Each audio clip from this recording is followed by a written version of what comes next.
Yo guys, it's Stove here. Welcome back to another Wild Rift video. And before we get into anything, I just want to say thank you for all the support you guys have been showing recently. Seeing all the comments really makes me want to keep making content. So yeah, thank you for that. And before we get into this video, if you guys are new to the channel, make sure you hit that subscribe button, leave a like, comment. I read all the comments and I respond to basically everyone. If I miss any, I'm sorry, but I try to respond to everything. And this video is probably going to be pretty long, so yeah, get a snack, get a drink or something. And yeah, the mid lane of Wild Rift, it is a super valuable position on the map. You're close to every key objective, and the decisions you make in the mid lane are super important to winning the match, getting objectives, setting up ganks. Whoever has priority over the mid lane can create a roam timer and gank first. So if you guys don't know what a roam timer is, it's a term used in League of Legends a lot. A roam timer is basically the ideal scenario where you create an opportunity to gank another lane and you lose nothing in your lane. So you basically clear wave or push in a certain way that you're not going to lose any minions or miss out on any gold really. And you use that time to gank, take an objective, get vision, so you do something with that roam timer. And because the waves are more valuable in Wild Rift, heroes that last hit efficiently and clear wave fast are going to be very valuable assets in the mid lane. And the waves in Wild Rift are really not too different from those in Arena Valor. I've only seen a max of 4 to 5 minions in each wave.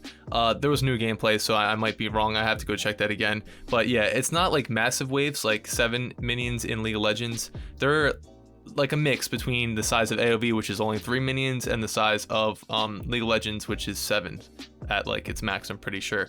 So it's not like too different. It's not like a crazy amount of minions. It's not going to take you forever to clear your wave, but you can definitely manipulate the wave better here. You can set up split pushes, you can farm under tower, and you can stack up those minions and totally like just deprive your person you're laying against of any farm. So yeah.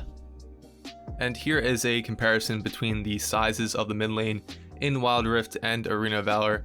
Now, I was kind of upset because I thought that Wild Rift would be like slightly longer in the middle lane, but as you can see here, they are basically the same size, and only Wild Rift looks a little bit bigger because of the position of the camera, which is slightly like up and to the right. It's more of like a bird's eye view, and the AoV camera is like side by side. It's really weird. I really didn't notice that the camera in AoV was like that until I looked at the comparison between these two. So yeah, I learned that. But the thing is that with a bigger mid lane, you could really punish someone you're laying against. So if you were farming under tower and you let them push against you and it was like a slow push, you could build up that minion wave under your tower and free farm. And if they wanted to get farm from you, they had to walk up to your tower, and that puts them at risk of a gank.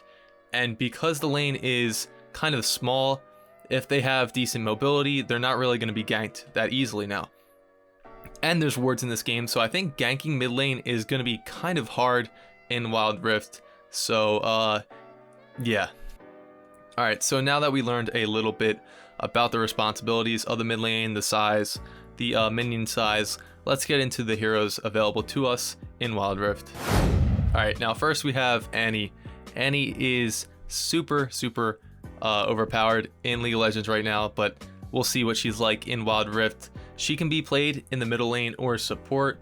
She's a very versatile champion. She's a good starter champion, but also can be played at high levels. There's a couple one-trick Ahri players in North America that get the challenger every single season, and that's because of her really good burst, CC, she has decent mobility, she farms well in lane, and she's just like a super solid champ overall. So her abilities, Ahri's first ability is a ranged magic attack that resets if it kills a minion, and yeah, that's really valuable when you're farming in the mid lane. Just resets that mana, and you'll always have mana if you last hit those minions, and it's good for clearing wave. So the next ability is a cone of fire that damages people in that area. There's not really anything special to that.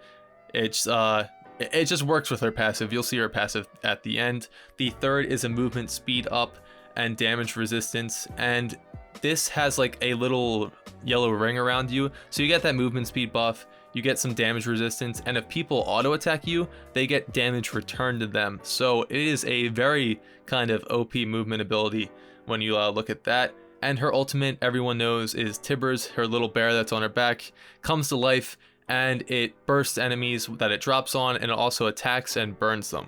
So the thing that ties her whole kit together is that on the 4th stack, so every time you use an ability, you get 1 stack, and on the 4th stack, any damage ability stuns. So the cone can stun everyone, the ultimate can stun everyone, the Q, the long range mana regen attack can stun everyone. It's just, yeah, if you use that correctly, say you can like flash ult on people and stun them all, it's the super good hero. So yeah, that's Annie. Okay, so the next champion on our list is Ahri, and when I think of Ahri, I think of 3 things: her mobility, her burst, and that super annoying charm ability. She excels at rotating, making some volatile ganks, charming an enemy, and just bursting them. So talking about that charm, let's get into her abilities. Her first ability is an orb that she sends out, and it does magic damage on the way out and true damage on the way back. So landing that second part of the ability is super important, and this ability like kind of stacks up, and when you stack it up enough, you heal when you use it, so that's kind of interesting. And the second ability, she releases 3 foxfires that attack nearby enemies. It's just you click it and these 3 little orbs come out and just attack nearby enemies, nothing special.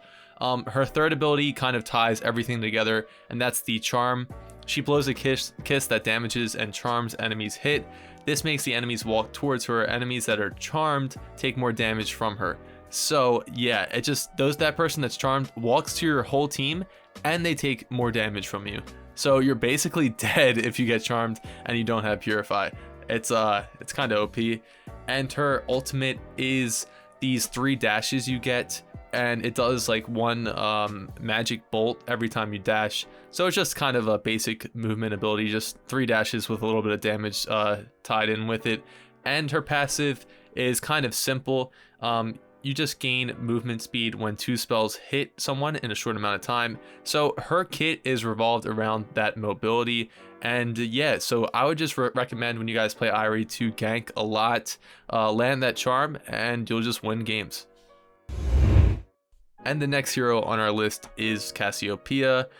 She is that little snake hero in League of Legends, and she's kind of a cross between an ADC and a mage. She's super good at kiting. If you guys like kiting people and just making some crazy outplays, this is the hero for you. She relies on an ability that's basically an auto attack, so kind of think of her as a mage ADC, honestly, with a couple decent CC abilities. And yeah, her lifesteal is kind of crazy too. So let's quickly get into those abilities. Her first ability is a poison blast on the ground that gains movement speed if you hit enemies. So if you hit them, you just gain a little bit of movement speed. Her second ability spits out a trail of poison where enemies are slowed, they take light damage, and they cannot use movement abilities. So this kind of like grounds the enemies. Like say Ahri's like dashes, she can't use that if she's in the slow, and that kind of is really good for kiting. Her third ability is like an extra auto attack that does extra damage to poison enemies, and this attack heals her for 1% of the damage she does. And it also restores mana on enemies killed, just like Annie's ability that restores mana. And her ultimate is one of the flashiest ultimates in League of Legends. Because she's Cassiopeia, like that, if she stuns people, they turn to stone and they can't move. It's a huge stun. If you land that stun, it can basically win a team fight, but there is some counterplay. If enemies turn away from the stun, they turn their backs, they don't get stunned by her. And it's just a super cool mechanic. Her ultimate's awesome. And her passive gives her more movement speed based on level, and on this champ you cannot buy boots. So it seems kind of bad early game because you're super slow, but every time you level, you just keep getting faster and faster and faster, and by the time you're max level, you are super fast. You're like Sonic. So if you guys want to kite people and play an ADC that's a mage, play Cassiopeia. All right, now we have Fizz, who has been kind of the poster boy for the mid lane of Wild Rift. He's one of the burstiest champions I've seen in League of Legends. His gank potential is absolutely crazy. he just can dive so well. If you go like bot lane and roam, you can just dive the ADC and there's nothing they can really do. And that's all because of his one ability that can immune damage, which is basically, if you're a good player and you use that correctly, you can tank a bunch of tower shots and just spam it over and over again if you have high CC. So it's a really heavy outplay champion, as you'll see in the clips. For his first ability, it's just a dash. You can dash through a target and you deal magic damage when you dash through them. His second ability has to do with his autos. It's kind of complicated, not really. I mean, when you auto someone, you bleed enemies with magic damage over time, and you can also like empower your auto, so it does like a burst of magic damage to them, and you can also empower further attacks too with this ability. It like marks them. And the third ability, you jump in the air. This is the immunity one. You jump in the air on the spear and go immune. From here you can either slam the ground or jump again. If you slam the ground and like stay in the same position that you went immune in, it's kind of like, I can't explain it. There's like another game called Extraordinary Ones. There's a hero Rocket. He like jumps up in the air and comes down. But so if you jump up in the air and you don't jump again, you do more damage to the people below you. But if you jump again, you can kind of like control where you're jumping to, jump out of the way, but it does less damage. That's kind of an escape if you want to jump the second time. If you want to burst the people underneath you, you just stay there. And his ultimate, he tosses a fish that marks an enemy, and like 2 seconds later, a huge shark comes out of the ground, knocks them up, does a bunch of damage. It pushes any enemies that are near that person away, and it does magic damage to all the people that are around them. So if someone on your team gets hit by that fish, just run away from them, flicker away from them, do whatever you want to do, just get away from that ultimate, because late game, that thing can just one-shot people. So you do not want to be near someone who's marked. And his passive is not really that complicated. He just gets a base damage reduction. So like, I don't know, it'll be some percent, like 4% damage reduction for everything. And he also can walk through minions. I don't know if this is in the game yet. I'm not sure if there is minion blocking, which means you can't walk through all the minions. And if there is, Fizz can just walk through everything. That's really it for Fizz. And now we have Lux. Lux is one of my favorite heroes to play in League of Legends because I'm really bad at that game, but I can hit her stun. So Lux is a poke heavy champion that can be flex support just like Annie. Her whole kit relies on her one stun. Basically, if you hit that stun, you can one shot those people you hit, and it's just really, really crazy. Like that stun, it stuns them for like a full second or two, and you can just combo all your abilities together and just one-shot them. This hero is super based on that stun. It's so skill-based. And yeah, her ult is that big laser beam you saw in the trailer it's a global ult. It can just go across the entire map. So let's get into those abilities besides just the stun and the ult. The first one is the stun. You throw a spear of light that binds 2 enemies and does magic damage. It only can bind 2 enemies. So say you hit a minion, that's 1 enemy, and if it hits the person behind the minion, that's 2. But if you hit 2 minions, it just won't go anymore. So you only can bind 2 enemies, so it's not completely OP, and you have to hit it since it's a skill shot. Her second ability is just a small shield that she throws out, and she can shield her whole team. Late game it's pretty decent, but early in the game it's just kind of like a small shield that you can kind of use to outplay. It's nothing crazy, so she's not like a great support with that shield. Her third ability is a circle of light that she throws on the ground, and when you throw this down, anyone that's inside that circle of light gets slowed, and you can also hit it again to damage people. It stays on the ground for a kind of long time, like 3 seconds. You can let it sit there and just like clear waves with that, like let the minions all walk into the circle and then hit it again, or you can throw it out and just hit it, bam, and just poke people with it as soon as it hits the ground. And her ultimate is that huge beam of light that does damage to those people that it hits. Nothing really complicated. Her passive is kind of lackluster in League of Legends, and a lot of people say it is. When you damage people with spells, it marks them, and then if you auto them once, it like pops magic damage on them. But the magic damage isn't really that good, so it's not even really worth autoing them sometimes if it like puts you in a bad position. So you just like, say you hit them with that stun or poke them a little bit, they have like a mark on them, and you can just auto them once and do a little bit more magic damage. So that's Lux.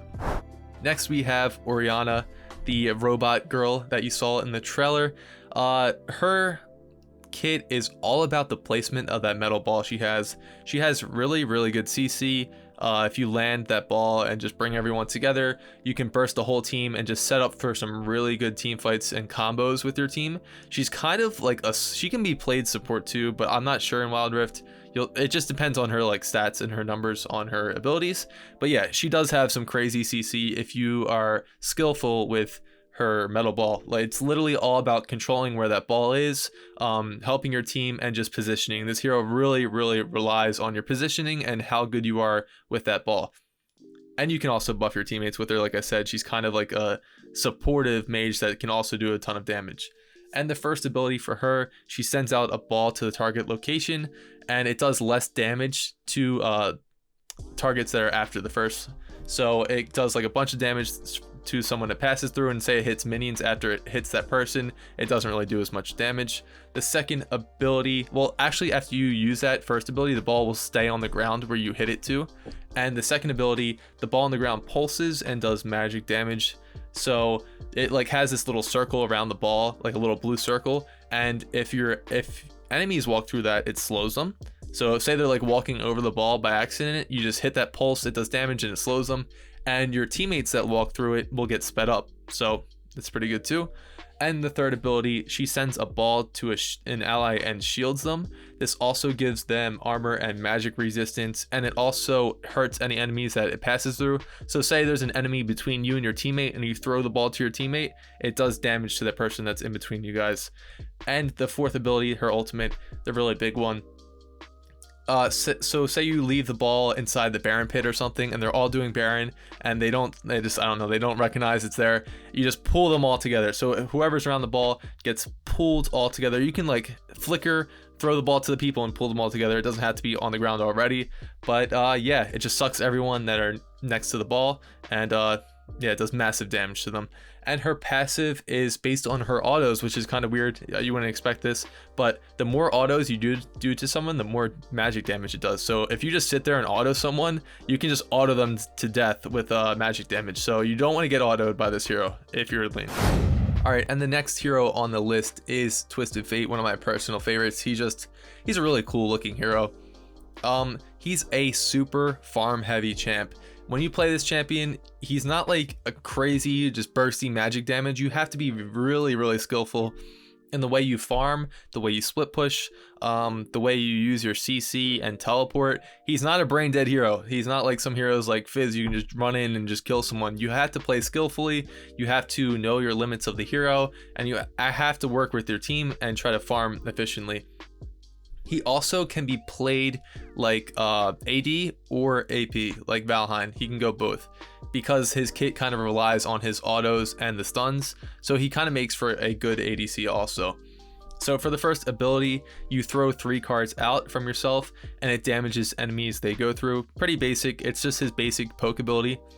His second ability, you choose one of the 3 cards he has and you throw them at someone. The blue card gives you mana back. The red card does like a little pop of magic damage and it slows the person. And the yellow card is that special yellow card. You can just flicker and stun someone with it. It's a pretty decent stun, that yellow card. So most of the time in team fights, you'll see people pick the yellow card. But the thing is, you have to like, it goes doot like over the cards, and you have to select it at the right time.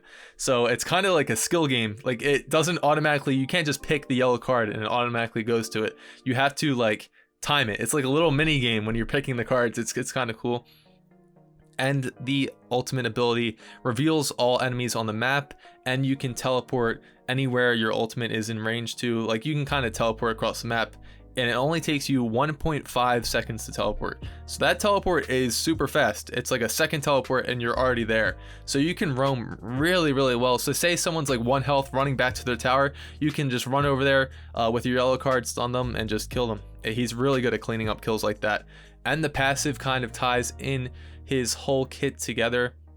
Oh wait, did I think I skipped his auto attack ability. So for every certain amount of autos, he does bonus damage and attack speed. I'm pretty sure this is active in Wild Rift. So like when you hit it, you already gain that attack speed.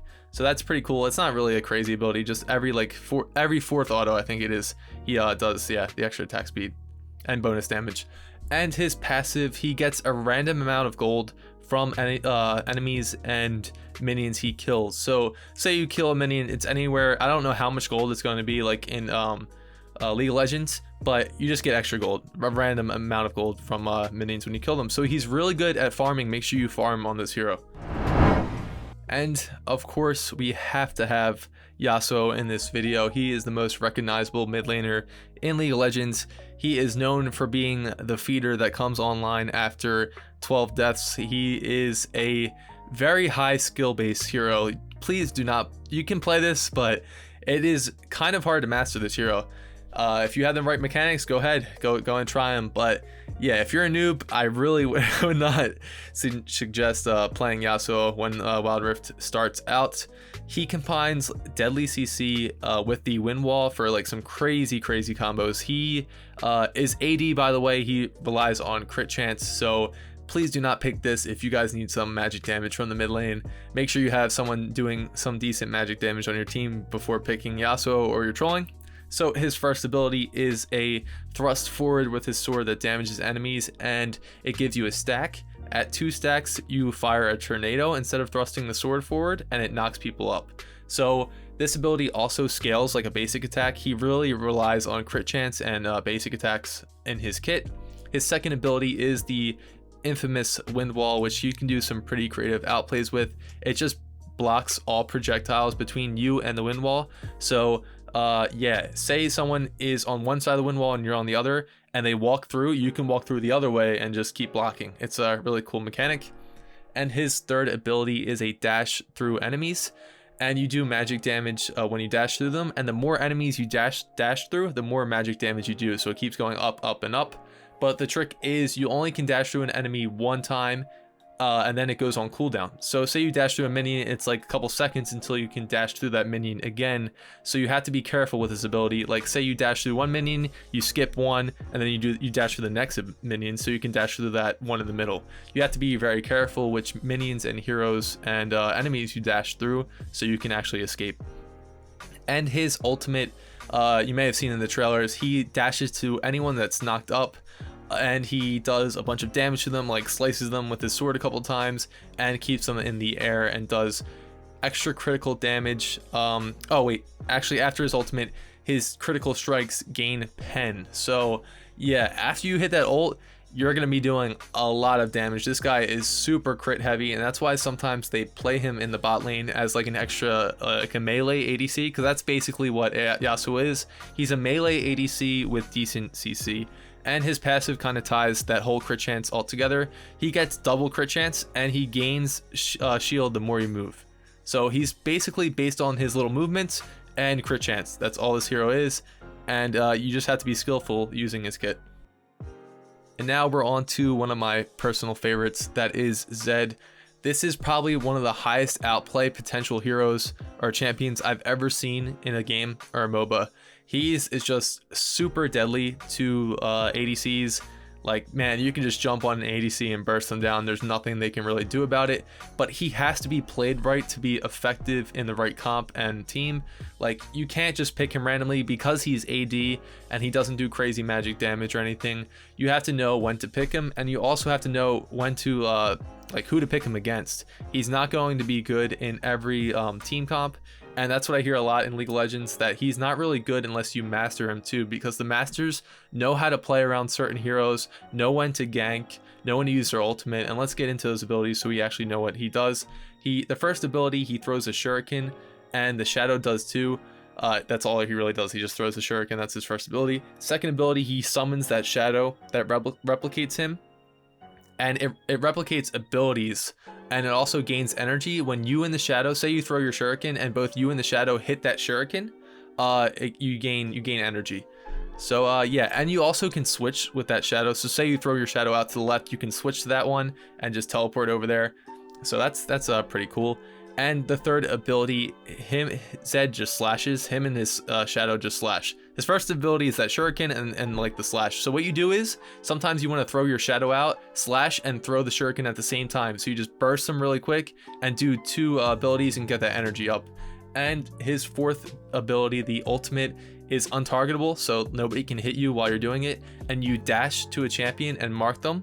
And after 3 seconds, like you'll hear like a ticking, the mark explodes and does a bunch of damage to that person, and that mark does a portion of the damage dealt in those 3 seconds. And Zed's passive isn't really too crazy, just autos to low health people give you bonus magic damage. I really like this hero because the outplay potential with the shadow is kind of crazy. You can just do a lot of poke and just outplay anyone you're playing against. It's a super skill-based champion, and yeah, if you guys want to master one hero and just get really good at them, Zed is a good choice. Okay, and now we're at Ziggs. He is a super poke heavy champ that can control the movement of enemies really well, and he's also super bursty when combining abilities, and he is a good split pusher because in his kit he's very good at taking towers. You'll see like he basically just throws bombs around. This dude just loves blowing things up, and his whole kit relies around blowing things up, and he can actually position himself and the enemies super well, and you'll see that in the abilities coming up. His first ability, he just throws a bomb and does magic damage. Nothing too crazy about that, but this bomb does bounce, so it has like a little pattern to it that you'll get used to when using it. His second ability is his like bread and butter. He throws a satchel on the ground that will explode after 4 seconds. You can like detonate it again, but the thing about the satchel is, say you throw it like right next to you and an enemy, and he's on one side and you're on the other, you guys will both be blown away from each other, and it damages enemies but doesn't do any damage to you. So you can just use this to get away from an entire team, like 4 people chasing you, just throw the bomb down and push them all back. It's really good for escaping people, and it also, the satchel, if you throw it to towers, it does a crazy amount of damage to towers. That's why sometimes people will play him as an ADC if they need magic damage in their comp. And his third ability, he throws just mines down that slow and do damage. He just scatters a bunch of mines. Nothing really too crazy about that. It's a pretty good slow. So this hero has really good movement, and you can kind of kite with this guy. You can see he's kind of like a magic ADC like Cassiopeia, you'll see, with just more burst. And his ultimate is like a tactical nuke, man. I don't know how to describe it besides that. He just throws a huge bomb like across the map, and people that are closer to the inside of the nuke get more damage, and people on the outside don't get as much. But if you hit someone like an ADC with this late game, it can 100 to 0 them. It can just auto kill them. That's how powerful this guy's burst is.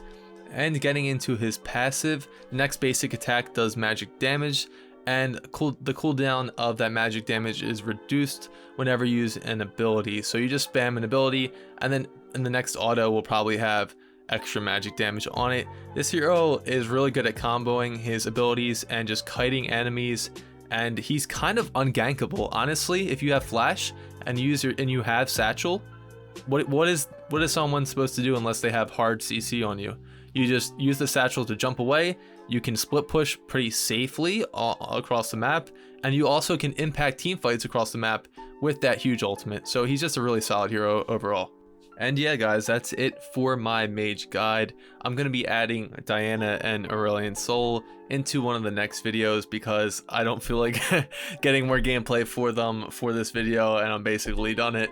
So I hope you guys enjoyed this video. If you guys made it all the way to this point, make sure you guys leave a comment and say what you're going to be playing, subscribe, and yeah, I'll see you guys in the next video.